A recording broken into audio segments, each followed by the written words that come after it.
Hello guys, আজকে আমার যে উত্তরে প্রশ্ন দিতে পারবে আমি তাকে খুশি হয়ে দেব কিছু না কিছু। আসসালামু আলাইকুম। আমি এখন একটা প্রশ্ন করবো একজনকে, ছোট্ট একটা বাচ্চাকে আমি প্রশ্ন করবো, দেখবো যে তার উত্তরটা কি সাধারণ হয়ে থাকে নাকি কঠিন কিছু হয়ে থাকে। তো দেখ,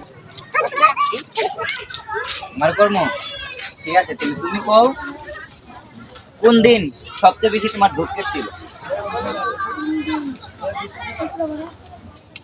শুক্রবারে কেন, জোরে কও। শুক্রবারে কেন? শুক্রবারে বন্যা আর মিছিলে কষ্ট লাগে তোমার নামাজ নিয়ে? আর এমনি নামাজ পড়ো না? নামাজ পড়ো? কয়েকটা নামাজ পড়ো। সিরিয়াসলি গাইস, 5 ওয়াক্ত নামাজ পড়ে আপনার খুশি নাকি বেজার? খুশি। প্রতিদিন নামাজ পড়ো?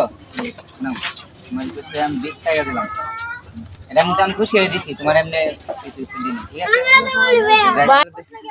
তুমি কও সবচেয়ে বেশি তোমার জন্য কোন দিনটা দুঃখের ছিল? ভাই আমি বলতে পারবো। বাবা, তুমি কও তোমার জীবনে সবচেয়ে বেশি কি এমন ভুল করছো যেটা কারণে তুমি এখন আফসোস করো? ছোটবেলা আমি সবসময় আব্বুর কাছে চাইছিলা, তোমার আব্বু দেয় নাই, তার মানে এটা তোমার জন্য আফসোস মনে হলো। তুমি নিজেও তো কিছু করতে পারবা ভবিষ্যতে, তুমি বড় হলে, তাই না? তো এটার জন্য কিছু আফসোস করার কিছুই নাই, তুমি নিজে বড় হলে অবশ্যই কিছু করতে পারবে।